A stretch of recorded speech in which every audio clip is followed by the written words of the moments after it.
시어머니에게 콩팥을 떼어준 지 이틀째, 마취도 채 안 풀린 병실에서 믿을 수 없는 일이 벌어졌습니다. 사인해. 한 글자야 금방이지. 남편이 구겨진 이혼 합의서를 아내의 배 위에 툭 던졌습니다. 그 옆에는 가슴이 깊게 파인 붉은 원피스를 입은 여자가 서 있었죠. 그 여자의 손가락에는 아내의 돌아가신 친정어머니 유품인 다이아몬드 반지가 번쩍이고 있었습니다. 콩팥 하나 없는 여자가 혼자서 뭘 할 수 있겠어. 깔끔하게 도장 찍고 나가.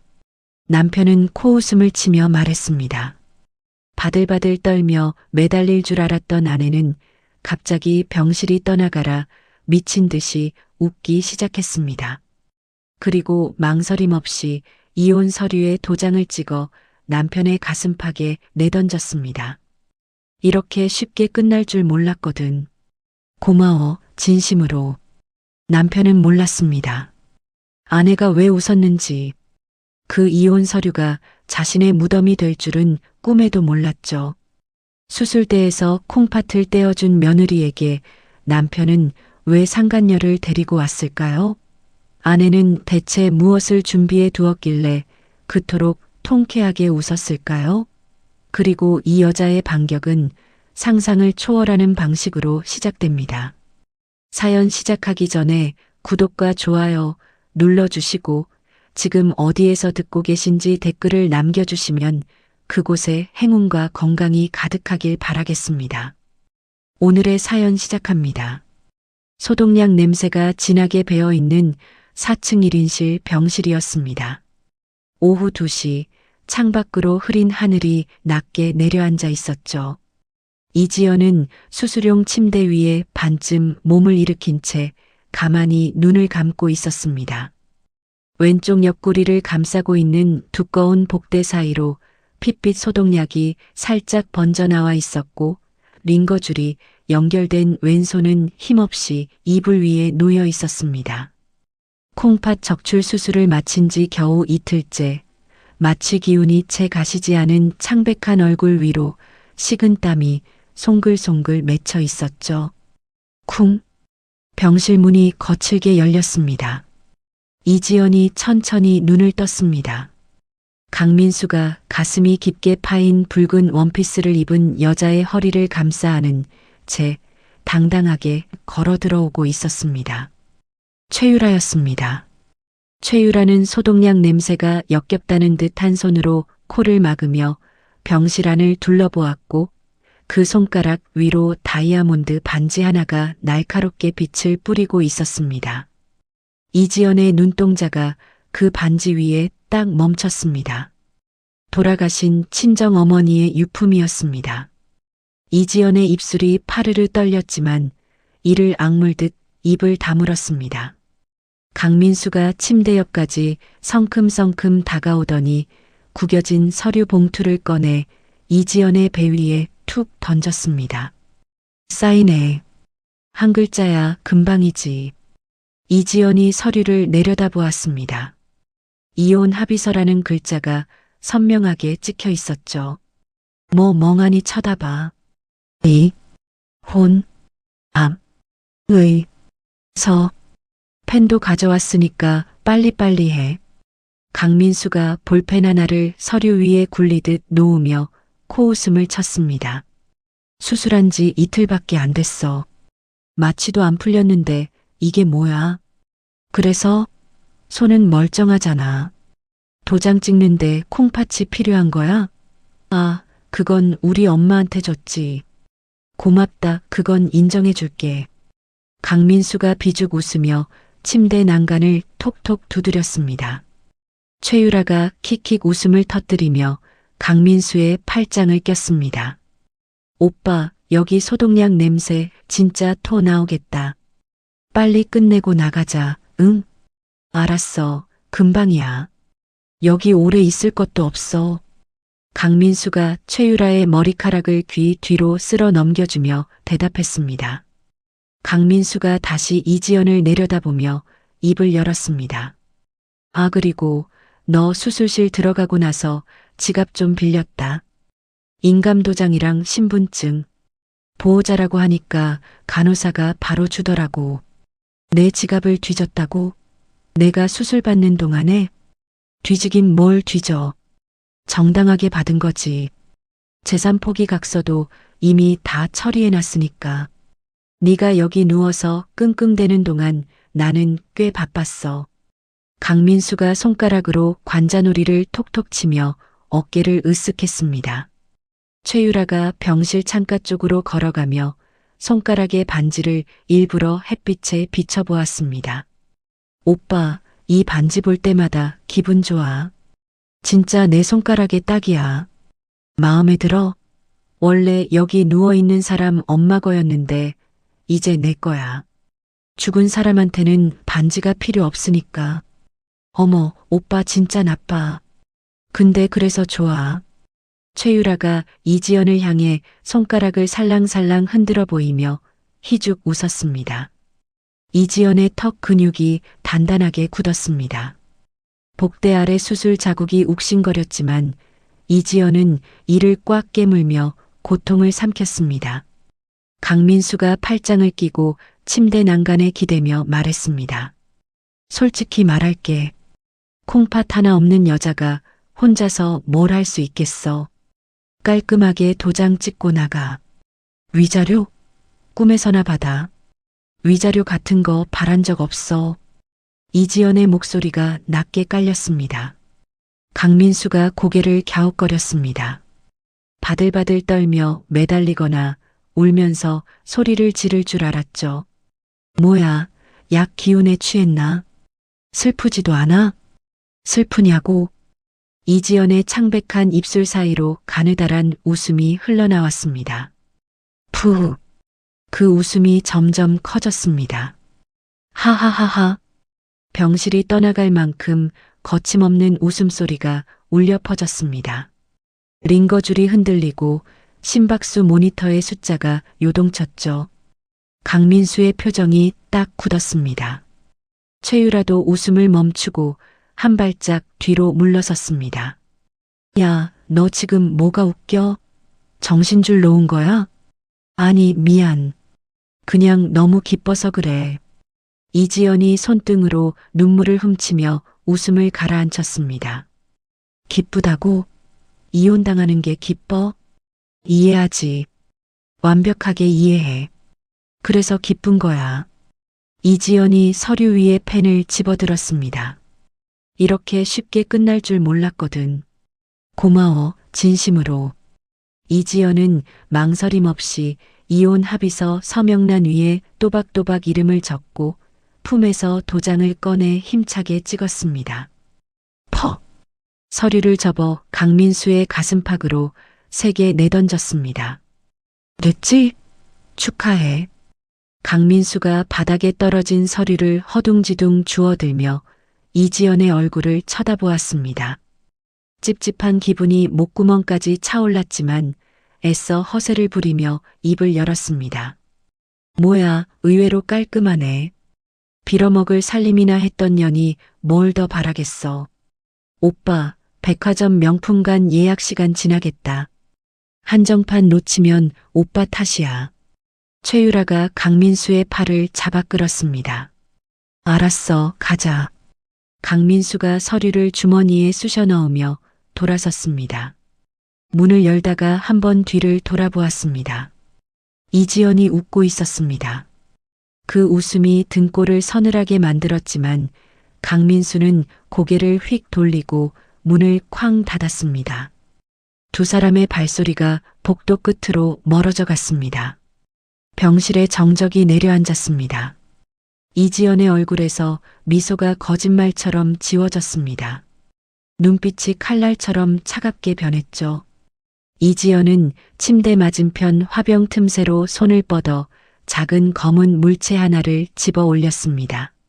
초소형 카메라였습니다.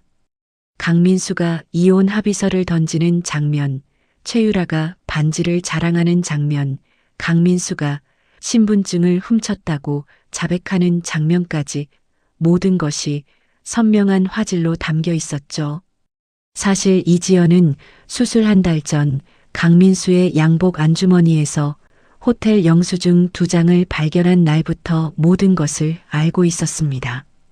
그날 밤 잠든 강민수의 휴대폰을 열어 최유라와 주고받은 수백 통의 문자를 확인했고 시어머니 수술비를 빌미로 재산을 빼돌리려는 계획까지 전부 읽었습니다. 이지연은 울지 않았습니다. 다음 날 아침 은행에 가서 모든 예금을 해외 신탁계좌로 옮겼고 신분증과 공인인증서를 폐기한 뒤 새로 발급받았습니다. 강민수가 훔쳐갈 도장과 신분증은 이미 쓸모없는 종이 쪼가리였던 겁니다. 이지연이 스마트폰을 켰습니다. 최유라의 SNS에 친정어머니의 반지를 끼고 올린 셀카가 떠 있었습니다. 이지연의 손가락이 화면을 캡처했습니다. 고마워, 유라. 특수 절도죄 증거까지 직접 올려주다니. 이지연이 나지막이 중얼거렸습니다.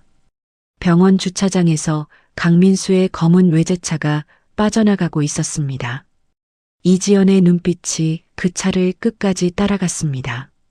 이지연이 복대에 감싸인 자신의 옆구리를 천천히 어루만졌습니다. 수술 자국 위로 손끝이 지나갈 때마다 살이 떨어져 나간 자리에 움푹한 감촉이 느껴졌습니다. 내 살을 떼어갔으니까 한 점도 남김없이 돌려받을 거야. 병실 창으로 늦은 오후에 햇살이 길게 들어와 이지연의 얼굴 위에 걸렸습니다. 이혼 서류에 도장을 찍은 지 일주일이 지났습니다. 이지연은 아직 아물지 않은 수술 부위를 복대로 단단히 동여맨 채 퇴원 수속을 마쳤습니다. 택시를 잡아탄 이지연이 향한 곳은 한때 자신의 집이었던 시댁이었죠. 현관문 비밀번호를 누르고 안으로 들어선 이지연의 발이 멈췄습니다. 안방 침대 위에서 최유라가 이지연의 명품 가방과 보석함을 자신의 캐리어에 쓸어 담고 있었고 강민수는 옆에 드러누워 휴대폰을 만지작거리고 있었습니다. 옷장 문이 활짝 열려 있었고 이지연이 10년간 한 벌씩 아껴 모았던 옷들이 바닥에 아무렇게나 내팽개쳐져 있었습니다. 이지연이 안방 문틀에 어깨를 기대고 입을 열었습니다. 신나게 쓸어 담고 있네. 강민수가 벌떡 일어나 앉으며 소리쳤습니다. 야, 너 왜 여기 들어와? 비밀번호 바꾸려면 제대로 바꿔. 뒷자리 내 생일로 해놓으면 누가 못 열어? 최유라가 캐리어 지퍼를 닫으며 콧방귀를 뀌었습니다. 뭐야, 콩팥 빠진 여자가 벌써 돌아다녀. 병원비 아까워서 퇴원한 거야? 유라야, 그 캐리어 안에 든 거 하나하나 다 내 돈으로 산 거야. 네가 손댈 물건이 아닌데. 내 거였지.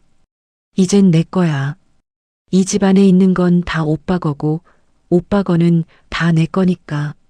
최유라가 캐리어를 톡톡 두드리며 능글맞게 웃었습니다.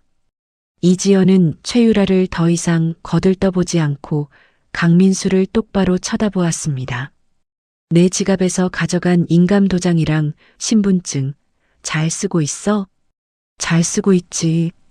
재산 포기 각서도 다 처리했다니까. 넌 이제 빈털털이야. 강민수가 서랍에서 각서 사본을 꺼내 펄럭이며 흔들어 보였습니다. 그거 가지고 대출도 받았어? 강민수의 표정이 미묘하게 흔들렸습니다. 그게 왜? 이지연이 품에서 서류 2장을 꺼내 강민수의 얼굴 앞에 들이밀었습니다. 명도소송 통지서와 접근금지 가처분 신청서였습니다. 그 신분증 내가 수술 전에 폐기한 거야. 도장도 마찬가지고 네가 가져간 건 아무 쓸모없는 쓰레기야. 강민수의 입이 반쯤 벌어졌습니다. 뭐? 폐기했다고? 그 가짜 신분증으로 대출 신청까지 했으면 사기 미수로 금융사 블랙리스트에 올라갔을 텐데. 은행 앱 한번 열어봐. 강민수가 허둥지둥 스마트폰을 꺼내 은행 앱을 눌렀습니다. 접속 차단 안내 화면이 떴습니다. 강민수의 손이 벌벌 떨리기 시작했죠. 이게 말이 돼? 네가 신고한 거야? 내가 뭘 신고해. 네가 가짜 서류로 대출을 받으려고 했으니까 은행에서 알아서 막은 거지. 강민수의 얼굴이 벌겋게 달아올랐습니다. 이를 악물고 침대에서 벌떡 일어나 이지연의 멱살을 잡으려 달려들었습니다. 인연이 감히. 이지연은 한 발짝도 물러서지 않았습니다. 품에서 호신용 스프레이를 꺼내 강민수의 얼굴을 향해 정확하게 분사했습니다. 으악! 강민수가 두 손으로 눈을 감싸 쥐고 바닥에 주저앉았습니다. 오빠 괜찮아? 이 미친년이 진짜. 최유라가 비명을 지르며 달려갔습니다. 이지연은 미리 싸두었던 짐가방을 거실에서 집어들고 현관으로 걸어갔습니다. 문을 열고 나서기 전에 한번 뒤를 돌아보았습니다. 명도소송 통지서랑 접근금지 가처분 신청서는 식탁 위에 올려놨어. 눈 씻고 천천히 읽어봐.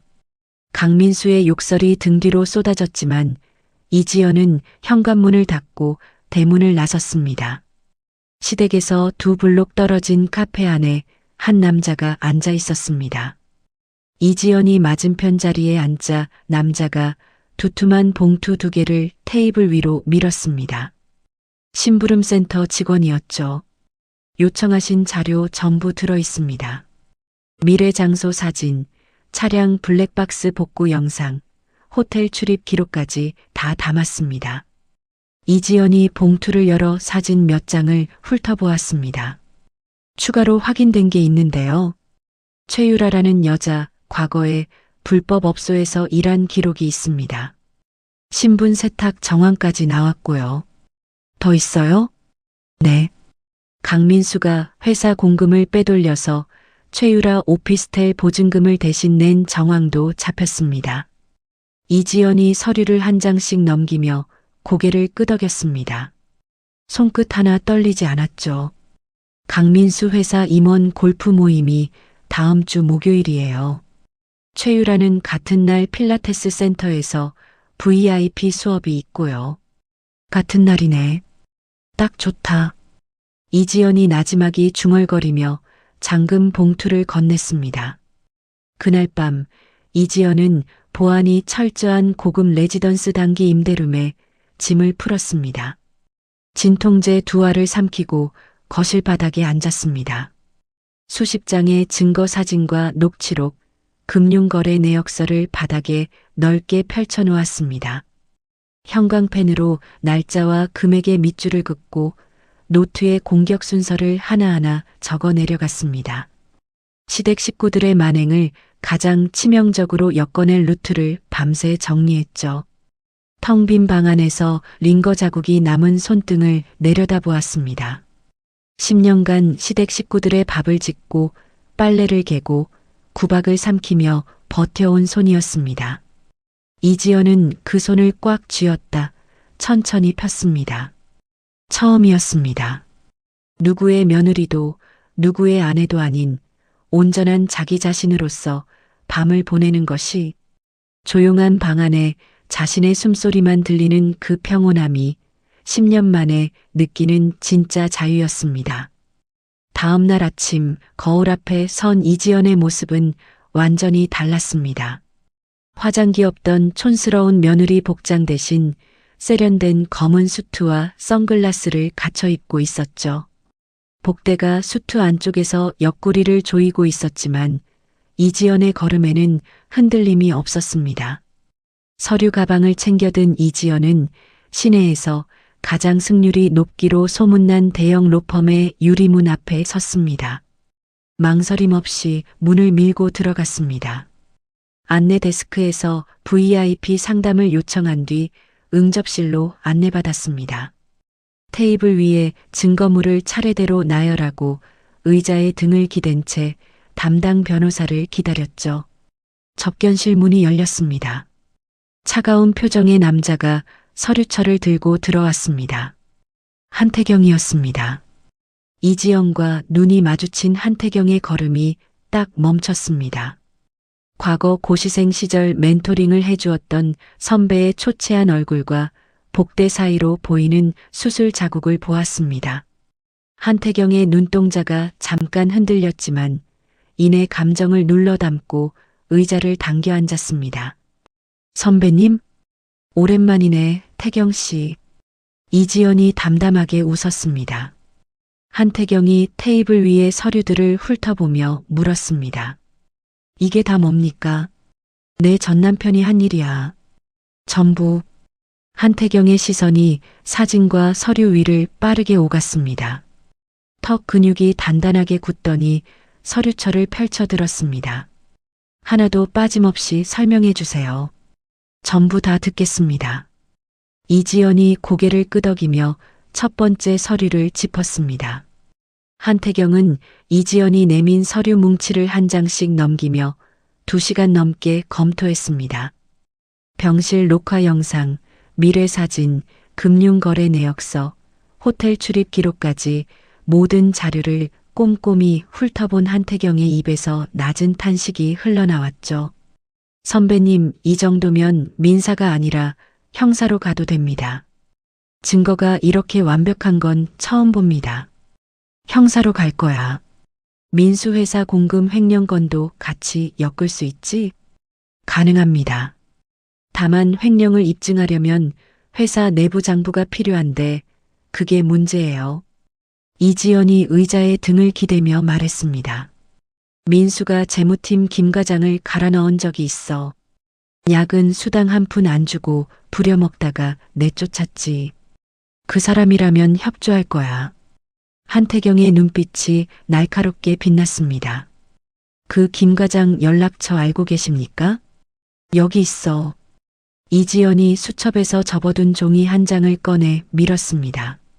한태경이 종이를 받아들며 고개를 끄덕였습니다. 제가 직접 만나겠습니다. 비밀 장부를 합법적으로 확보할 수 있는 방법을 찾아볼게요. 태경 씨, 한 가지 더 부탁할 게 있어. 말씀하세요. 민수가 가장 높이 올라가 있을 때 끌어내리고 싶어. 승진 발표하는 날 임원들이 다 모여 있는 자리에서. 한태경이 펜을 내려놓고 이지연의 눈을 들여다보았습니다. 잔인하시네요. 잔인한 건 내 콩팥을 떼어가 놓고 이혼 서류를 던진 쪽이야. 한태경이 잠시 침묵하다가 서류철을 닫으며 말했습니다. 알겠습니다. 제가 직접 들어가죠. 사흘 뒤 한태경은 강민수에게 원한을 품고 있던 재무팀 김 과장을 은밀히 만났습니다. 김 과장은 한태경이 내민 명함을 보자마자 눈을 크게 떴죠. 이 로펌에서 직접 오셨어요? 네. 강민수 건으로 왔습니다. 협조해 주시면 김 과장님은 내부 고발자로 법적 보호를 받게 됩니다. 그놈이 드디어 걸리는 겁니까? 김 과장님이 가지고 계신 장부 사본만 있으면 됩니다. 김 과장이 잠시 망설이다가 가방에서 USB 하나를 꺼내 테이블 위에 올려놓았습니다. 잘리고 나서도 혹시나 싶어서 백업해뒀습니다. 다 들어있어요. 한태경이 USB를 받아들며 고개를 숙였습니다. 용기 내주셔서 감사합니다. 그로부터 닷새가 지났습니다. 강민수의 회사 대강당에는 수백 명의 직원이 모여 있었습니다. 임원진 승진 프레젠테이션이 열리는 날이었죠. 강민수는 양복깃을 매만지며 단상 옆에서 자신의 이름이 호명되기를 기다리고 있었습니다. 대강당 뒷문이 열렸습니다. 한태경이 법원 집행관 2명과 함께 복도를 걸어 들어왔습니다. 구두 소리가 조용한 강당 안에 또각또각 울렸죠. 단상 위에서 발표를 진행하던 대표이사가 고개를 돌렸습니다. 직원들의 시선이 일제히 뒷문 쪽으로 쏠렸습니다. 한태경이 강민수의 앞에 멈춰서며 서류를 내밀었습니다. 강민수 씨 외도 증거 및 공금 횡령 고발장입니다. 법원에서 나온 집행관과 함께 왔습니다. 강민수의 얼굴이 시뻘겋게 달아올랐습니다. 뭐, 지금 여기서 이러는 거야? 사람들 다 보는 데서? 보는 눈이 많을수록 좋죠. 증거인멸이 어려우니까요. 한태경이 서류를 강민수의 가슴팍에 밀어넣으며 대표이사를 향해 말했습니다. 대표님, 강민수 부장이 회사 공금 3억 2천만 원을 개인 계좌로 빼돌린 내부 장부 원본이 여기 있습니다. 내부 고발자의 실명 증언도 확보되어 있습니다. 강당안이 웅성거리기 시작했습니다. 강민수가 한태경의 손목을 잡으며 이를 갈았습니다. 이 자식이 지금 뭐 하는 짓이야? 손 치우세요. 공무집행 방해까지 추가됩니다. 법원 집행관이 강민수의 팔을 잡아 뒤로 돌렸습니다. 수백 명의 직원이 지켜보는 가운데 강민수는 대기 발령 통보를 받고 강당 밖으로 끌려나갔습니다. 같은 시각 최유라의 필라테스 센터에서도 소란이 벌어지고 있었습니다. 센터 입구와 엘리베이터 앞에 전단지가 뿌려져 있었죠. 최유라의 과거 유흥업소 사진과 상간녀라는 글자가 선명하게 찍혀 있었습니다. VIP 회원 한 명이 전단지를 집어들고 센터 안으로 들어왔습니다. 유라 원장님, 이게 뭐예요? 설명 좀 해주세요. 뭐야 이게. 누가 이런 짓을. 최유라가 전단지를 낚아채며 얼굴이 새하얗게 질렸습니다. 환불해주세요. 이런 곳에 다닐 수 없어요. 저도요. 다른 회원님들도 다 나가신대요. VIP 회원들이 줄줄이 환불을 요구하며 카운터 앞에 줄을 섰습니다. 최유라의 손이 전단지를 구기며 부들부들 떨렸습니다. 그날 저녁 강민수에게 해고 통보가 내려졌습니다. 횡령 혐의로 경찰 조사 일정까지 잡혔죠. 최유라의 필라테스 센터는 회원이 전부 빠져나가며 사실상 문을 닫았습니다. 궁지에 몰린 강민수가 선택한 방법은 병원에서 막 태어난 시어머니를 휠체어에 태우고 로펌으로 쳐들어가는 것이었습니다. 이지연, 이 패륜녀야, 나와. 강민수가 로펌 로비에서 고함을 질렀습니다. 시어머니가 휠체어에서 바닥으로 굴러떨어지며 거품을 물고 눈을 뒤집었습니다. 아이고, 며느리가 시어머니를 죽이려고 해. 사람 살려. 시어머니가 바닥을 뒹굴며 처절하게 울부짖었습니다. 로펌 직원들이 놀라 달려왔습니다. 한태경이 로비로 내려오며 조용한 목소리로 말했습니다. 다 찍히고 있습니다. CCTV 6대 전부 다각도로요. 강민수의 동작이 딱 멈췄습니다. 한태경이 대기시켜둔 의료진을 불렀습니다. 의사가 바닥에 누운 시어머니의 맥박과 동공을 확인하더니 고개를 저었습니다. 의식 명료합니다. 경련 증상 없고 활력 징후 정상입니다. 시어머니의 뒹구는 동작이 순간 멈췄습니다. 의사의 말을 들은 로펌 직원들의 시선이 싸늘하게 변했죠. 특수 주거 침입과 업무 방해로 경찰에 신고하겠습니다. 한태경이 휴대폰을 들어 올렸습니다. 30분 뒤 경찰이 도착해 강민수와 시어머니를 연행했습니다. 휠체어를 밀고 당당하게 들어왔던 강민수는 고개를 숙인 채 경찰차에 올라탔습니다. 그 시각 최유라는 다른 곳에 있었습니다. 민수가 파산 위기에 처하고 시어머니의 의료비 청구서가 자신에게 날아오기 시작하자 최유라는 자신의 명의로 빼돌린 현금과 명품을 캐리어에 쓸어 담고 부둣가로 향했습니다. 밀항선 브로커와 접선하기 위해서였죠.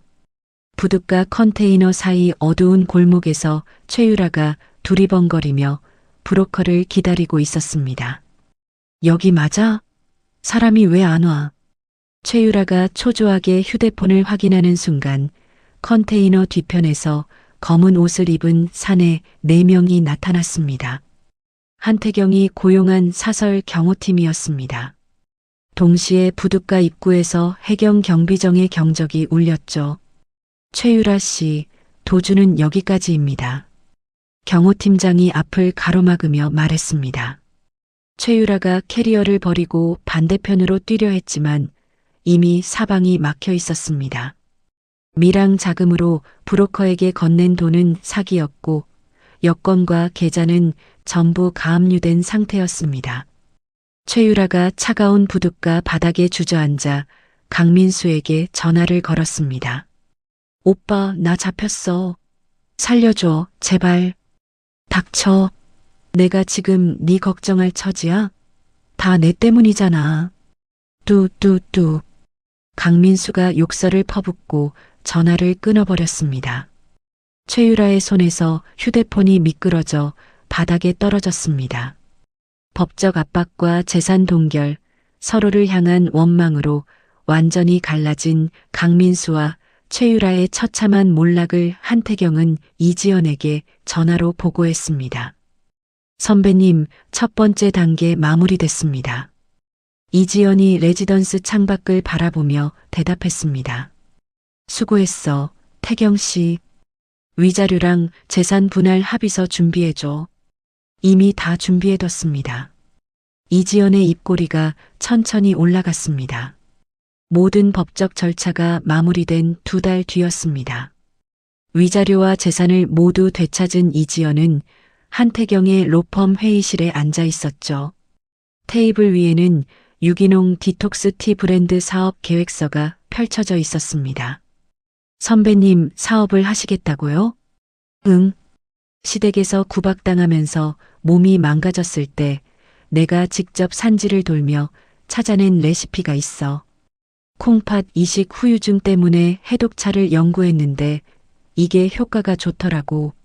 한태경이 사업 계획서를 넘기며 물었습니다. 자본금은 충분하십니까? 위자료랑 해외 신탁 계좌에 넣어둔 돈이면 초기 자금은 돼. 부족한 건 공장 임대비 정도야. 공장 임대비는 제가 대겠습니다. 태경 씨, 이건 내 사업이야. 빚지고 싶지 않아. 빚이 아닙니다. 투자예요. 수익 나면 갚으시면 됩니다. 이지연이 한태경의 눈을 들여다보았습니다. 한태경의 표정에는 한치의 흔들림도 없었죠. 고마워, 태경 씨. 고마우시면 성공하세요. 브랜드 런칭 준비가 한창이던 어느 날이었습니다. 하청 공장 관리자에게서 급한 전화가 왔죠. 대표님, 새로 들어온 일용직 노동자가 원료 창고 근처에서 수상한 행동을 하고 있습니다. 어떤 행동이요? 원료 포대를 열고 뭔가를 집어넣으려는 걸 카메라에 잡혔습니다. 이지연의 눈이 가늘어졌습니다. 그 사람 얼굴 확인됐어요? 네. 모자를 눌러 쓰고 있었는데 카메라 각도를 바꿔서 잡았습니다. 한태경이 공장 감시 카메라 영상을 확인한 뒤 이지연에게 화면을 보여주었습니다. 모자챙 아래로 드러난 얼굴은 강민수였습니다. 이 인간이 여기까지 쫓아왔네. 현장에서 바로 경찰에 넘기겠습니다. 한태경이 전화기를 들었습니다. 강민수는 원료에 오물을 투입하려다 공장 경비원에게 제압당해 경찰에 연행되었습니다. 이 사건 이후 이지연은 공장 보안을 2배로 강화하고 밤낮 없이 발품을 팔며 유통망 확보에 매달렸습니다. 백화점 바이어를 만나고 거절당하고 다시 찾아가고 또 거절당했습니다. 수술 자국이 욱신거릴 때마다 진통제를 삼키며 버텼죠. 23번째 미팅이었습니다. 전국에서 가장 유동인구가 많은 랜드마크 백화점 1층 메인홀 담당자를 만난 자리였죠. 대표님, 솔직히 신생 브랜드의 1층 메인홀을 내드리기는 어렵습니다. 일주일만 주세요. 팝업 스토어로 일주일이면 됩니다. 매출이 안 나오면 제가 알아서 빠질게요. 일주일이요? 네. 일주일 안에 결과를 보여드리겠습니다. 담당자가 잠시 생각하다가 고개를 끄덕였습니다. 좋습니다. 대신 기준 매출 못 채우시면 바로 철수입니다. 감사합니다. 이지연이 자리에서 일어나 허리를 깊이 숙였습니다. 팝업 스토어 오픈 당일 아침이었습니다. 이지연이 진열대를 마지막으로 점검하고 있을 때 매장 입구에 선글라스를 쓴 여자 한 명이 나타났습니다. 최근 드라마에서 인기를 끌고 있는 유명 여배우 서아영이었죠. 이지연 대표님 맞으시죠? 네, 맞는데요. 어떻게 오셨어요? 기사 봤어요. 강민수라는 사람 때문에 저도 피해를 봤거든요. 그 인간이 횡령한 돈으로 저희 드라마 투자금을 날렸어요. 이지연이 눈을 크게 떴습니다. 대표님이 그 사람한테 당하고도 이렇게 다시 일어선 거 보고 연락드리고 싶었어요. 제가 홍보 좀 도와드려도 될까요? 도와주신다니 감사하죠. 근데 저는 드릴 수 있는 게 없는데요. 안 받아요. 그냥 하고 싶어서 하는 거예요. 서아영이 선글라스를 벗으며 환하게 웃었습니다. 서아영이 팝업 스토어에서 제품을 들고 찍은 사진이 SNS에 올라가자 상황이 완전히 바뀌었습니다. 인플루언서들이 너도 나도 매장을 찾아왔고 줄이 백화점 밖까지 이어졌습니다. 한 달치 초기 물량이 3시간 만에 전량 매진되었죠. 이 소식을 접한 글로벌 유통 대기업 이사가 직접 이지연의 사무실을 찾아왔습니다. 이 대표님, 저희 유통망으로 독점 입점하시죠. 투자금은 수백억 원 규모로 준비하겠습니다. 독점 입점이요? 조건이 뭐죠? 조건은 이 대표님이 정하세요. 저희가 맞추겠습니다. 이지연이 의자에 등을 기대며 생각에 잠겼습니다. 1년 전 병실 침대에서 이혼 서류를 맞았던 여자가 지금 수백억 원대의 투자 제안을 받고 앉아 있었습니다. 사업이 궤도에 오른 뒤에도 한태경은 매일 저녁 이지연의 사무실을 찾아왔습니다. 법률 자문을 마치면 소매를 걷어붙이고 택배 포장을 도왔죠. 테이프를 빗둘게 붙이고 송장을 거꾸로 붙이고 박스를 찌그러뜨리기 일쑤였습니다. 태경 씨, 그렇게 붙이면 배송 중에 뜯어져. 변호사가 택배를 잘하면 그게 더 이상한 겁니다. 이지연이 피식 웃으며 테이프를 다시 붙여주었습니다. 한적한 주말 저녁이었습니다. 한태경이 한강변의 고급 레스토랑을 통째로 대관해 투자 성공 기념 만찬을 준비했습니다. 테이블 위에 촛불 2개가 조용히 흔들리고 있었죠. 선배님, 응? 제가 로펌에서 가장 차가운 변호사로 소문나 있는 거 아시죠? 알지. 피도 눈물도 없다며. 그런 제가 요즘 이상합니다. 이지연이 와인잔을 내려놓으며 한태경을 바라보았습니다. 뭐가 이상한데? 택배 포장 때문에 매일 저녁 사무실에 가는 건 아닌 것 같습니다. 이지연의 손이 테이블 위에서 멈췄습니다. 한태경이 이지연의 손을 조심스럽게 잡았습니다. 사업 파트너로만 있기엔 제 마음이 말을 안 듣습니다. 이지연의 눈가가 붉어졌습니다. 10년간 사랑이라는 단어를 잊고 살았던 여자의 눈에 촛불이 일렁이며 반사되었죠. 태경 씨, 나 콩팥 하나 없는 여자야. 알고 있습니다. 앞으로 병원 신세질 일도 많을 거야. 그래서요? 그래도 괜찮아? 괜찮은 정도가 아닙니다. 한태경이 이지연의 손을 두 손으로 감싸주며 말했습니다. 선배님 곁에 있는 게 제 인생에서 가장 괜찮은 일입니다. 창밖으로 한강 위에 달빛이 길게 내려앉아 있었습니다. 그 시각 이지연이 내쫓은 옛 시댁 식구들의 형편은 하늘과 땅 차이였습니다. 곰팡이가 피는 낡은 반지하 새방에서 강민수와 시어머니가 매일 밤 돈 때문에 멱살잡이를 하며 싸웠죠. 최유라는 빚쟁이들을 피해 불법 도박장 카운터에서 아르바이트를 하며 연명하고 있었습니다. 강민수는 이지연의 인터뷰 기사가 실린 잡지를 바닥에 내팽개치며 이를 갈았습니다. 인연이 잘 나가는 꼴을 못 보겠어. 강민수가 빈 소주병을 벽에 내던졌습니다. 집안의 재산이 바닥나자 강민수는 시어머니가 반드시 먹어야 할 고가의 면역 억제제를 끊어버렸습니다. 대신 인터넷에서 산 성분을 알 수 없는 싸구려 건강보조식품을 약통에 바꿔 넣고 시어머니에게 내밀었습니다. 어머니, 약 여기 있어요. 이게 원래 약이랑 색이 다른 것 같은데 약이 바뀐 거예요. 같은 성분이니까 걱정 마세요. 시어머니가 고개를 갸웃거렸지만 아들의 말을 의심하지 않고 약을 입에 넣었습니다.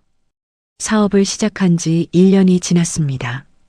이지연은 연 매출 1,000억 원을 달성한 기업의 대표 자격으로 업계에서 가장 권위 있는 올해의 기업가당 시상식 단상에 올랐습니다. 화려한 실크 드레스를 입은 이지연의 어깨 위로 수백 개의 플래시가 쏟아졌죠. 기자석에서 한 남자 기자가 손을 들었습니다. 이 대표님, 과거 이혼 경력과 장기 기증 사실이 사업에 영향을 미치지는 않았습니까? 일각에서는 동정 마케팅이라는 시선도 있는데요. 장내가 조용해졌습니다. 좌중의 시선이 일제히 이지연에게로 쏠렸죠. 이지연이 마이크를 잡고 기자를 똑바로 바라보았습니다. 콩팥 하나 없는 여자가 뭘 할 수 있겠냐고 물은 사람이 있었어요. 이지연이 잠깐 말을 멈추었습니다. 그 사람은 지금 반지하에 살고 있고 저는 여기 서 있습니다. 답이 됐습니까? 기자가 입을 다물었습니다. 객석에서 박수가 터져 나왔습니다. 하나 둘자리에서 일어나더니 기립박수가 강당 전체를 뒤덮었죠. 이지연이 트로피를 높이 치켜들며 객석 맨 앞줄을 바라보았습니다. 한태경이 두 손을 힘차게 치며 환호하고 있었습니다.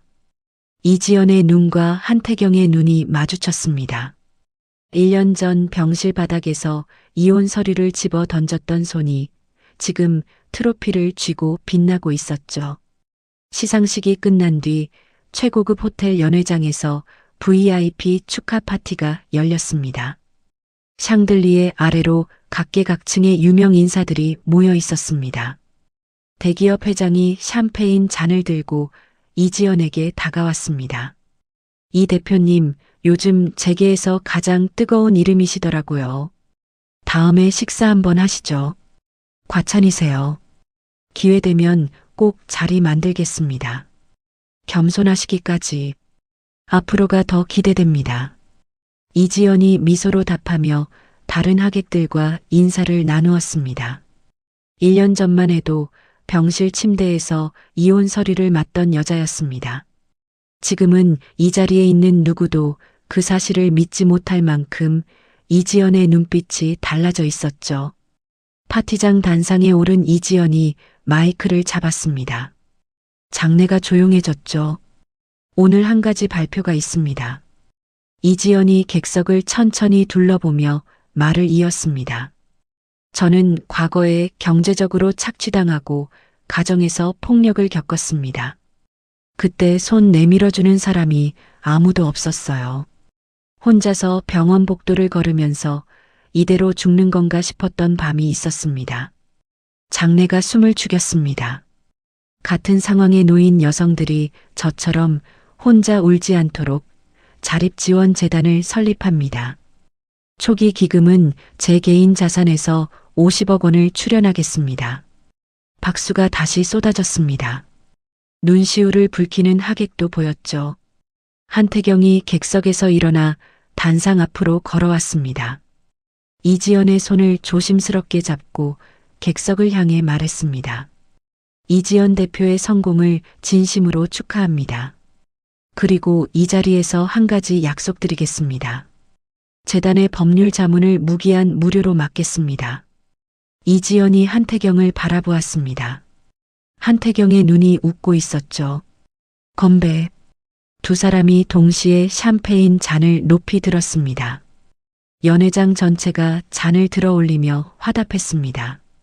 다음 날 아침 이지연의 회사 대회의실에서 글로벌 수출 계약 조인식이 열렸습니다.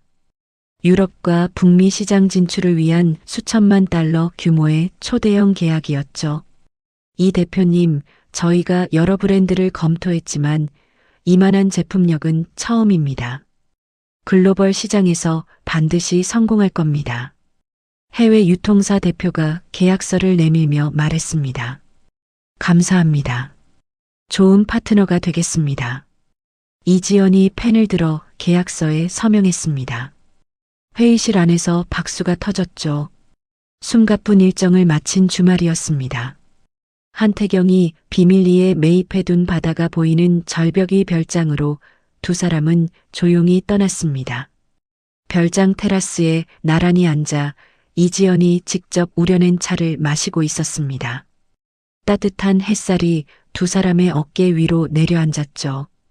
태경 씨, 나 오늘 아무 생각 안 하고 싶다. 그럼 아무 생각 마세요. 진짜 아무 생각 안 나. 이상하다. 시댁에 있을 때는 눈 뜨는 순간부터 잠들 때까지 머릿속이 빽빽했거든. 이상한 게 아니라 편한 겁니다. 선배님. 원래 사람은 편하면 아무 생각이 안 나는 거예요. 이지연이 찻잔을 두 손으로 감싸쥐며 바다를 바라보았습니다. 파도 소리만 느긋하게 테라스까지 올라왔습니다. 노을이 지는 해변을 두 사람이 나란히 걸었습니다. 한태경이 갑자기 걸음을 멈추더니 이지연의 앞에 무릎을 꿇었습니다. 이지연의 눈이 크게 떠졌습니다. 태경 씨, 뭐해? 한태경이 주머니에서 작은 상자를 꺼내 열었습니다. 세상에 단 하나뿐인 커스텀 다이아몬드 반지가 노을빛을 받아 빛나고 있었죠. 선배님, 이 반지는 제가 직접 디자인한 겁니다. 세상에 하나밖에 없어요. 태경 씨, 이거 빼앗긴 반지 때문에 마음 아파하시는 거 알고 있었습니다. 그래서 그것보다 100배는 더 아름다운 걸로 준비했습니다. 이지연의 눈가에 물기가 번졌습니다. 그리고 하나 더 말씀드릴 게 있습니다. 뭔데? 로펌 지분을 전부 정리했습니다.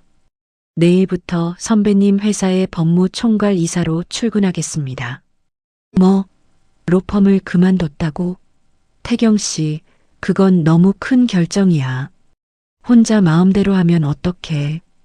혼자 마음대로 한 거 맞습니다. 남은 평생을 선배님의 가장 든든한 방패로 살겠다고 결정한 겁니다. 한태경이 반지를 들어올리며 말했습니다.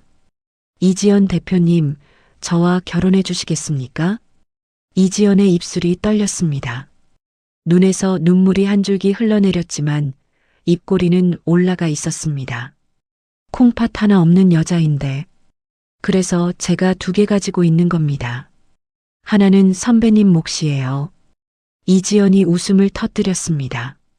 한태경의 손에서 반지를 받아 손가락에 끼었습니다. 노을빛 아래에서 반지가 눈부시게 빛났죠. 이지연이 한태경의 품에 안기며 고개를 묻었습니다. 고마워, 태경 씨. 진짜 고마워. 고맙긴요. 저야말로 감사합니다. 파도 소리가 두 사람을 감싸 안듯 밀려왔습니다.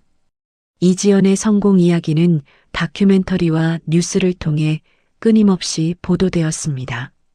각종 경제 매거진의 표지를 장식하며 당당한 여성 CEO로 이름을 알렸죠. 회사는 매달 매출 기록을 경신하며 강남 한복판의 대형 빌딩으로 사옥을 옮겼습니다. 직원들에게 파격적인 복지를 제공하며 존경받는 리더로 자리를 잡아갔습니다. 평온한 날들이 이어졌습니다.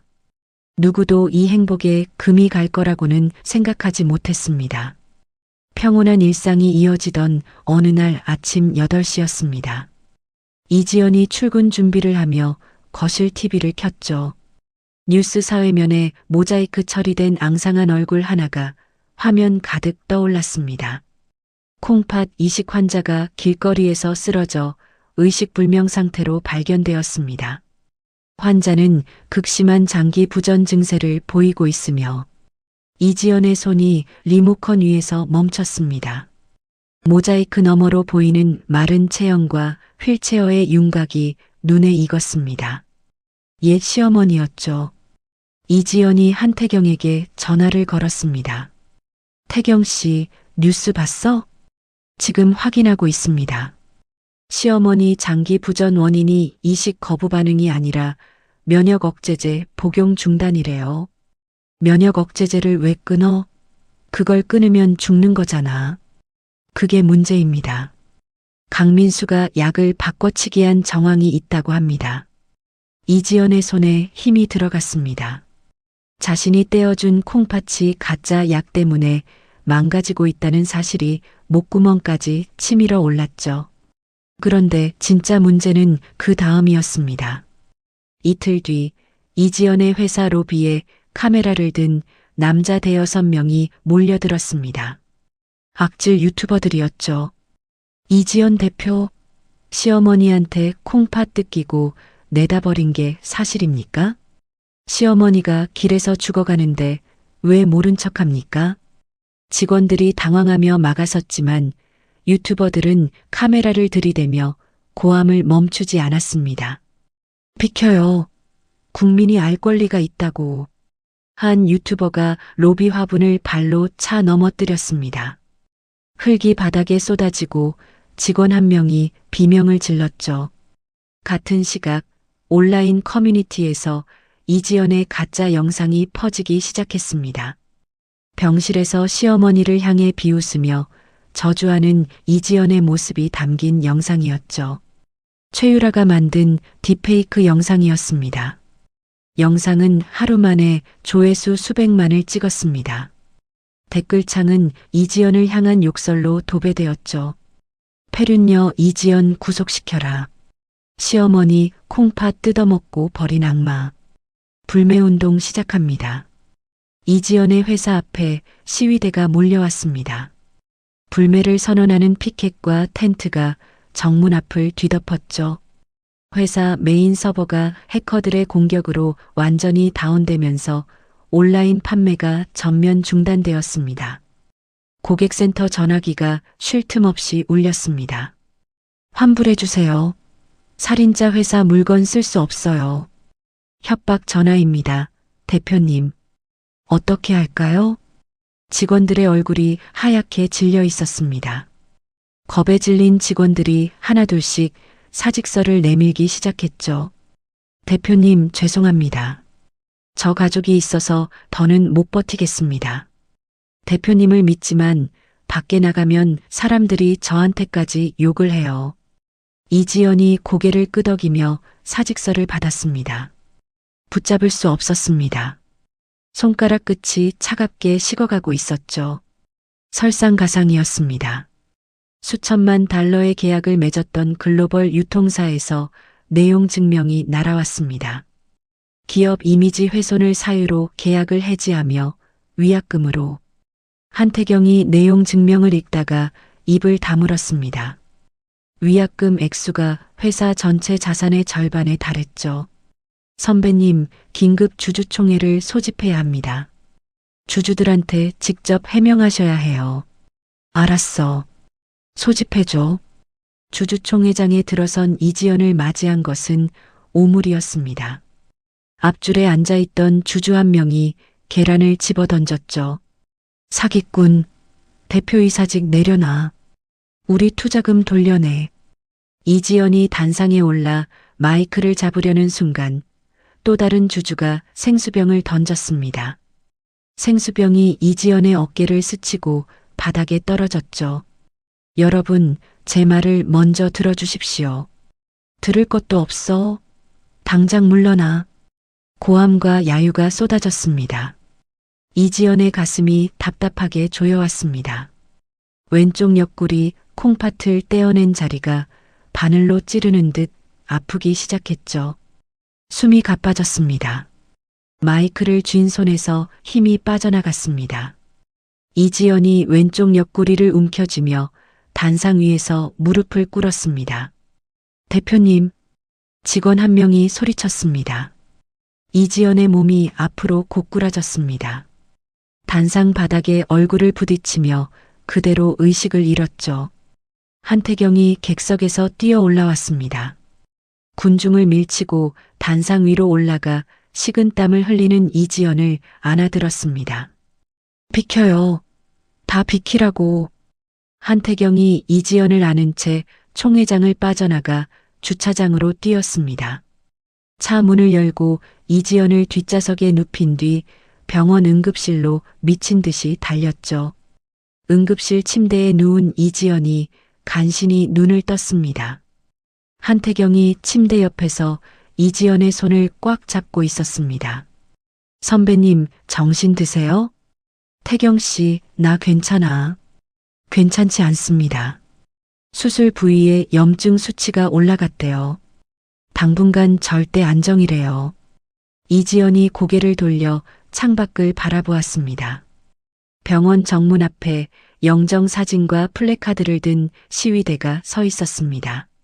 1년 전 이 병실에서 이혼 서류를 맞았던 기억이 머릿속을 스쳤죠. 또 여기야. 이지연이 나지막이 중얼거렸습니다. 또 이 병실이야. 병실 TV에서 뉴스가 흘러나오고 있었습니다. 화면 속에서 강민수가 휠체어를 탄 시어머니를 끌어안고 카메라 앞에서 눈물을 흘리고 있었죠. 저희 어머니는 며느리에게 콩팥까지 내주셨는데 그 며느리가 저희 가족을 내팽개쳤습니다. 최유라가 옆에서 손수건으로 눈을 찍으며 말했습니다. 저는 그저 이 가족이 불쌍해서 곁에 있는 것뿐이에요. 이지연의 손이 이불을 움켜쥐었습니다. 손톱이 손바닥에 파고들었죠. 한태경이 TV를 끄며 말했습니다. 선배님, 저 인간들 제가 반드시 끝장내겠습니다. 이지연이 링거줄이 꽂힌 손으로 한태경의 팔을 잡았습니다. 아니, 내가 직접 할 거야. 선배님 지금 몸이. 태경 씨, 병실에서 당한 건 2번이면 충분해. 이지연의 눈에서 눈물이 마르고 그 자리에 차가운 빛이 들어찼습니다. 3번째는 없어.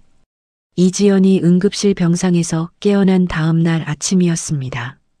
한태경이 커피 한 잔과 두툼한 서류 봉투를 들고 병실 문을 열었죠. 선배님, 밤새 잡았습니다. 뭘 잡았어? 강민수와 최유라가 악질 유튜버들한테 여론 조작 대금으로 암호화폐를 보낸 거래 내역이요. 다크웹 추적망까지 동원해서 확보했습니다. 한태경이 서류를 침대 위에 펼쳤습니다. 송금 날짜, 금액, 수신자 지갑 주소가 빼곡하게 적혀 있었죠. 이것만으로도 충분한데 하나 더 있습니다. 더 있어? 여론 조작을 총괄했던 브로커가 중국으로 밀항하려다 저희 정보팀한테 잡혔습니다. 자백 영상이랑 하드디스크까지 확보했어요. 한태경이 태블릿을 켜서 영상을 재생했습니다. 브로커가 카메라 앞에서 강민수에게 돈을 받고 유튜버들을 동원한 과정을 낱낱이 털어놓고 있었죠. 이지연이 영상을 끝까지 본 뒤 고개를 끄덕였습니다. 태경 씨, 고마워. 이제 내 차례야. 어떻게 하실 겁니까? 정면으로 갈 거야. 생방송으로. 한태경의 눈이 커졌습니다. 생방송이요? 지금 몸 상태로요? 병실에 숨어서 해명문이나 올리면 사람들이 믿겠어? 내 얼굴을 보여줘야 해. 내 입으로 직접 말해야 해. 이지연이 링거 바늘을 거칠게 뽑아냈습니다. 바늘이 빠진 자리에서 피가 한 방울 맺혔죠. 지금 나한테 가장 공격적으로 보도하는 프로그램이 뭐야? 시사 고발 프로그램 진실의 칼날입니다. 시청률이 제일 높아요. 거기 메인 PD한테 연락해줘. 단독 생방송 출연하겠다고. 한태경이 잠시 이지연의 얼굴을 들여다보았습니다. 링거를 뽑은 손등에 피가 번지고 있었지만 이지연의 눈빛은 흔들림이 없었죠. 알겠습니다. 제가 직접 연락하죠. 이틀 뒤 이지연은 방송국 스튜디오에 들어섰습니다. 수트 안쪽에 복대를 동여맨 채 분장실 거울 앞에 앉았죠. 분장사가 파운데이션을 바르려 하자 이지연이 손을 저었습니다. 그대로 놔두세요. 있는 그대로 나갈 거예요. 분장사가 머뭇거리다가 붓을 내려놓았습니다. 생방송 빨간 불이 켜졌습니다. 메인 MC가 카메라를 향해 입을 열었죠. 오늘 특별 출연으로 최근 가장 큰 논란의 중심에 선 이지연 대표를 모셨습니다. MC가 이지연을 향해 고개를 돌렸습니다. 이 대표님, 시어머니에게 콩팥을 이식한 뒤 가족을 내팽개치고 재산만 챙겨 나왔다는 의혹이 있습니다. 사실입니까? 사실이 아닙니다. 하지만 시어머니가 길에서 쓰러진 건 사실이지 않습니까? 이혼 후 단 한 번도 시어머니를 찾아뵙지 않았다면서요. 그 질문에 답하기 전에 시어머니가 왜 쓰러졌는지부터 보여드리겠습니다. MC가 미간을 찌푸렸습니다. 보여주신다니요? 이지연이 품에서 USB를 꺼내 스태프에게 건넸습니다. 미리 거래를 마친 담당 PD가 조정실에서 신호를 보냈고 스튜디오 메인 스크린에 영상이 송출되기 시작했습니다. 첫 번째 영상이었습니다. 1년 전 병실에서 촬영된 화면이 화면 가득 떠올랐죠. 강민수가 수술 직후에 이지연에게 이혼 합의서를 던지는 장면, 최유라가 친정어머니의 반지를 흔들며 조롱하는 장면, 강민수가 신분증을 훔쳤다고 자백하는 장면까지 모든 것이 선명하게 재생되었습니다. MC의 표정이 굳어졌습니다. 스튜디오 안의 공기가 얼어붙었죠. 이게 이혼의 진실입니다. 제가 내팽개친 게 아니라 수술대에서 나오자마자 쫓겨난 겁니다. MC가 입을 열려는 순간 이지연이 손을 들어 막았습니다. 아직 안 끝났습니다. 다음 영상 재생해 주세요. 두 번째 영상이 나왔습니다. 강민수가 시어머니의 면역 억제제를 변기에 쏟아붓는 장면이었습니다. 빈 약통에 인터넷에서 산 정체불명의 알약을 하나씩 채워 넣는 손이 화면에 잡혔죠. 약 결제 내역이 영상 아래에 자막으로 떴습니다. MC가 손으로 입을 막았습니다. 시어머니가 쓰러진 건 제가 버려서가 아닙니다. 아들이 약을 바꿔치기해서 장기를 망가뜨린 겁니다. 제가 떼어준 콩팥을 친아들이 가짜 약으로 죽인 겁니다. 이지연의 목소리가 떨렸지만 눈빛은 카메라를 똑바로 응시하고 있었습니다. 마지막 영상 재생해 주세요. 세 번째 영상이었습니다. 딥페이크 조작 원본 소스 파일과 함께 강민수와 최유라가 브로커에게 암호화폐를 입금한 거래 내역이 화면에 떴습니다. 이어서 브로커의 자백 영상이 재생되었죠. 강민수 씨가 직접 연락해 왔습니다. 이지연을 폐륜녀로 만들어 달라고요. 유튜버 20명한테 각각 2천만 원씩 뿌렸습니다. 브로커의 목소리가 스튜디오에 울려 퍼졌습니다. MC가 말을 더듬었죠. 이게 사실입니까? 증거는 이미 검찰에 제출했습니다. 제가 여기 나온 건 해명하려는 게 아닙니다. 이지연이 카메라를 정면으로 바라보며 말했습니다. 저를 마녀로 만든 사람들의 진짜 얼굴을 보여드리려고 나온 겁니다. 생방송 시청자 게시판이 폭발했습니다. 이지연을 향하던 분노가 순식간에 강민수와 최유라를 향해 뒤집혔죠. 강민수 이 인간 사형시켜라. 친엄마 약을 바꿔치기? 이건 살인 아니야? 이지연 대표님 죄송합니다. 포털 사이트 실시간 검색어 1위가 강민수 엄벌로 바뀌었습니다. 2위는 사이버 레카 구속이었죠. 이지연의 회사 제품을 다시 사자는 돈줄 내기 여론이 들불처럼 번져나갔습니다. 그 시각 반지하 새방에서 생방송을 보며 술판을 벌이던 강민수와 최유라는 TV 화면을 멍하니 바라보고 있었습니다. 오빠, 이거 어떡해. 브로커가 잡혔잖아. 닥쳐. 생각 좀 하자고. 강민수가 소주잔을 벽에 내던졌습니다. 유리 조각이 바닥에 흩어졌죠. 쿵쿵쿵. 현관문을 두드리는 소리가 울렸습니다. 경찰입니다. 문 여세요. 강민수의 얼굴이 새하얗게 질렸습니다. 문이 안쪽에서 열리기도 전에 특수경찰이 문을 부수고 들이닥쳤죠. 강민수, 최유라. 긴급 체포영장이 발부되었습니다. 수갑이 채워지는 순간 최유라가 발버둥 치며 소리 질렀습니다. 나는 아무것도 안 했어. 다 이 사람이 시킨 거야. 나는 피해자라고. 뭐, 네가 딥페이크 만들자고 했잖아. 이 거짓말쟁이야. 강민수가 최유라의 머리채를 잡았습니다. 최유라가 강민수의 팔을 물어뜯었죠. 두 사람은 수갑이 채워진 채로 바닥을 뒹굴며 서로를 핥히고 물어뜯었습니다. 경찰이 두 사람을 겨우 떼어놓았습니다. 강민수의 볼에 손톱 자국이 세 줄 나 있었고 최유라의 입술이 터져 피가 흘렀죠. 이 비참한 체포 장면은 뒤늦게 달려온 유튜버들의 카메라에 고스란히 담겼습니다. 전국에 생중계되었죠. 병원 중환자실에 홀로 누워있던 시어머니는 병실 TV를 통해 그 장면을 보았습니다. 자신이 맹신했던 아들이 수갑을 차고 끌려가는 모습이었습니다. 가짜 약을 먹인 사실이 자막으로 흘러나왔죠. 시어머니의 눈이 크게 떠졌습니다. 민수야, 이게 무슨 소리야? 네가 약을 바꿨다고?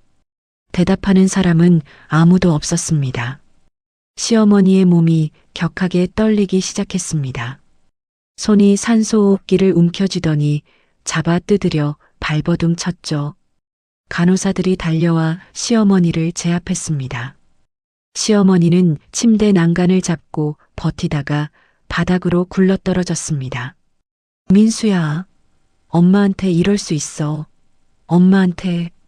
처절한 비명이 중환자실 복도까지 울려 퍼졌습니다. 생방송 폭로 한 달 뒤였습니다. 법원 대법정 방청석이 사람들로 빼곡하게 들어찼습니다. 강민수와 최유라가 푸른 수의를 입고 피고인석에 나란히 앉아 있었죠. 두 사람 사이에는 투명한 칸막이가 세워져 있었습니다. 법정에서도 서로 물어뜯을까봐 분리해 놓은 것이었죠. 재판이 시작되자 최유라가 먼저 입을 열었습니다. 재판장님, 저는 피해자입니다. 강민수에게 협박당해서 어쩔 수 없이 한 겁니다. 저는 가스라이팅 피해자예요. 최유라가 눈물을 뚝뚝 흘리며 손수건으로 얼굴을 감쌌습니다. 강민수가 칸막이 너머로 최유라를 노려보며 이를 갈았습니다. 거짓말하지 마. 딥페이크 만들자고 먼저 제안한 게 누군데. 브로커 연결해준 것도 내 인맥이잖아. 거짓말. 오빠가 다 시킨 거야. 이 뻔뻔한 년이. 강민수가 칸막이를 주먹으로 내리쳤습니다. 방청석에서 웅성거리는 소리가 커졌죠. 정숙하십시오. 재판장이 의사봉을 내리쳤습니다. 강민수의 변호사가 일어섰습니다. 재판장님, 피고인 강민수가 제출할 증거가 있습니다. 변호사가 USB를 꺼내 들었습니다. 강민수가 몰래 녹화해둔 영상이었죠. 영상이 법정 스크린에 재생되었습니다. 최유라가 반지하 새방에서 노트북 앞에 앉아 딥페이크 소프트웨어를 조작하는 장면이 선명하게 잡혔습니다. 오빠, 이 각도가 더 자연스럽지 않아? 이지연이 시어머니한테 욕하는 것처럼 입모양을 이렇게 맞추면 돼. 영상 속 최유라가 신이 나서 화면을 가리키며 웃고 있었습니다. 법정이 술렁였습니다. 최유라의 얼굴에서 눈물이 뚝 멈췄죠. 손수건을 쥔 손이 하얗게 질렸습니다. 저건 편집된 거예요. 조작이에요. 피고인 최유라, 조용히 하십시오. 재판장이 차갑게 말했습니다. 검사가 자리에서 일어나 두꺼운 서류 뭉치를 들어 올렸습니다. 재판장님, 피고인 강민수에 대해 존속상해, 사기, 공금 횡령, 무고, 명예훼손, 여론조작 교사 혐의를 병합하여 징역 15년을 구형합니다. 강민수의 어깨가 축 처졌습니다. 피고인 최유라에 대해서는 딥페이크 영상 제작 및 유포, 무고, 명예훼손, 미랑 미수 혐의를 병합하여 징역 10년을 구형합니다. 최유라가 피고인석에서 벌떡 일어났습니다. 10년이요? 저는 시킨 대로 했을 뿐이라고요. 앉으세요. 법원 경위가 최유라의 어깨를 눌러 앉혔습니다. 재판장이 두 사람을 번갈아 바라보며 판결문을 읽었습니다. 피고인 강민수에게 징역 12년, 피고인 최유라에게 징역 8년을 선고합니다. 의사봉이 내려치는 소리가 법정에 울렸습니다. 강민수가 고개를 떨구었습니다. 최유라가 울부짖으며 바닥에 주저앉았죠. 방청석에서 박수가 터져 나왔습니다. 법정 밖 복도에서 이지연이 벽에 등을 기대고 서 있었습니다. 한태경이 법정 문을 열고 나오며 말했습니다. 끝났습니다, 선배님. 강민수 12년, 최유라 8년. 이지연이 고개를 끄덕였습니다. 아무 말도 하지 않았습니다. 다만 왼쪽 옆구리 콩팥을 떼어낸 자리를 손으로 천천히 감싸쥐었죠. 시원해? 한태경이 조심스럽게 물었습니다. 시원하지는 않아. 근데 이제 됐어. 이지연이 복도 창밖을 바라보며 말했습니다.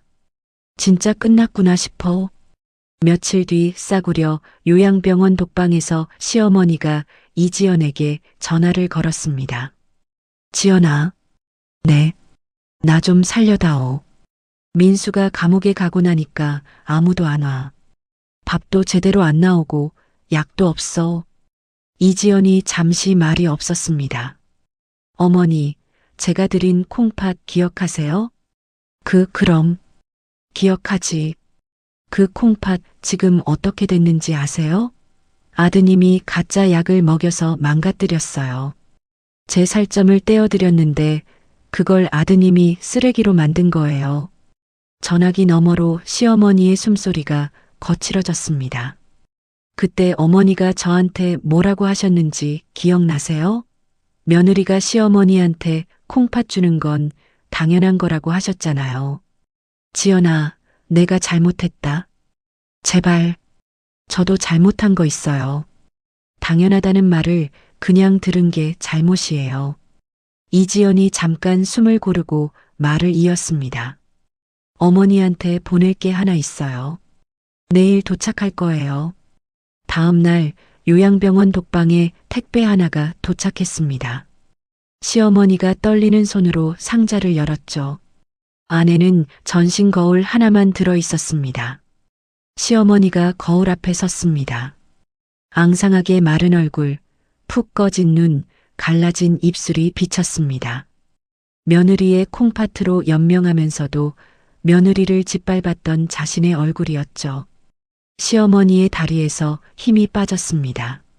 거울 앞에 털썩 주저앉았습니다. 생방송 폭로 이후 이지연의 회사는 불매운동 이전보다 10배 이상 폭발적인 매출을 기록했습니다. 등을 돌렸던 대형 유통사 대표들이 앞다투어 사옥 로비를 찾아왔죠. 이 대표님, 저희가 경솔했습니다. 파격적인 조건으로 재계약하겠습니다. 파격적인 조건이요? 지난번에 저한테 위약금 청구서 보내신 분 맞으시죠? 유통사 대표의 얼굴이 붉어졌습니다. 그때는 상황이 조건은 제가 정하겠습니다. 독점 입점, 로열티 상향, 위약금 조항 3배 강화. 이 세 가지 다 받아들이시면 계약서 가져오세요. 네, 알겠습니다. 유통사 대표가 허리를 깊이 숙이고 나갔습니다.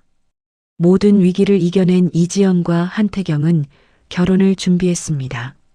예식 장소는 과거 강민수와 최유라가 불륜을 저지르다 파산하여 경매에 넘어간 최고급 호텔이었습니다. 이지연의 회사가 그 호텔을 인수해 새로 단장한 곳이었죠. 결혼식 날이었습니다. 호텔 야외 정원에 하얀 꽃이 가득 장식되어 있었습니다. 진심으로 축하해줄 가까운 지인들과 회사 직원들만 초대한 소박하지만 아름다운 예식이었죠. 순백의 웨딩드레스를 입은 이지연이 정원 입구에 섰습니다. 신랑 입장로 끝에서 한태경이 세상에서 가장 따뜻한 미소로 손을 내밀고 있었습니다. 이지연이 한 발짝 내디뎠습니다.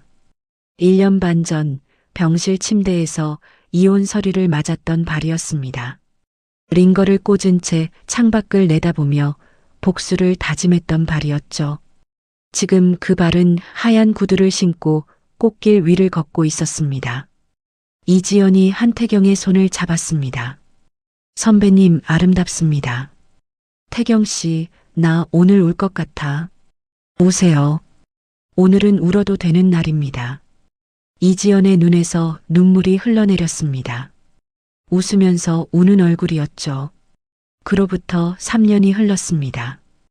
유럽의 심장부인 파리의 한복판에 이지연의 글로벌 브랜드 매장이 문을 열었습니다. 전 세계에서 몰려든 사람들로 매장 앞에 긴 줄이 늘어서 있었죠.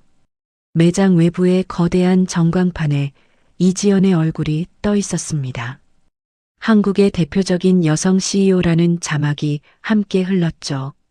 성공적인 글로벌 론칭 행사를 마친 오후였습니다. 이지연이 매장을 나서자 한태경이 유모차를 밀며 기다리고 있었습니다.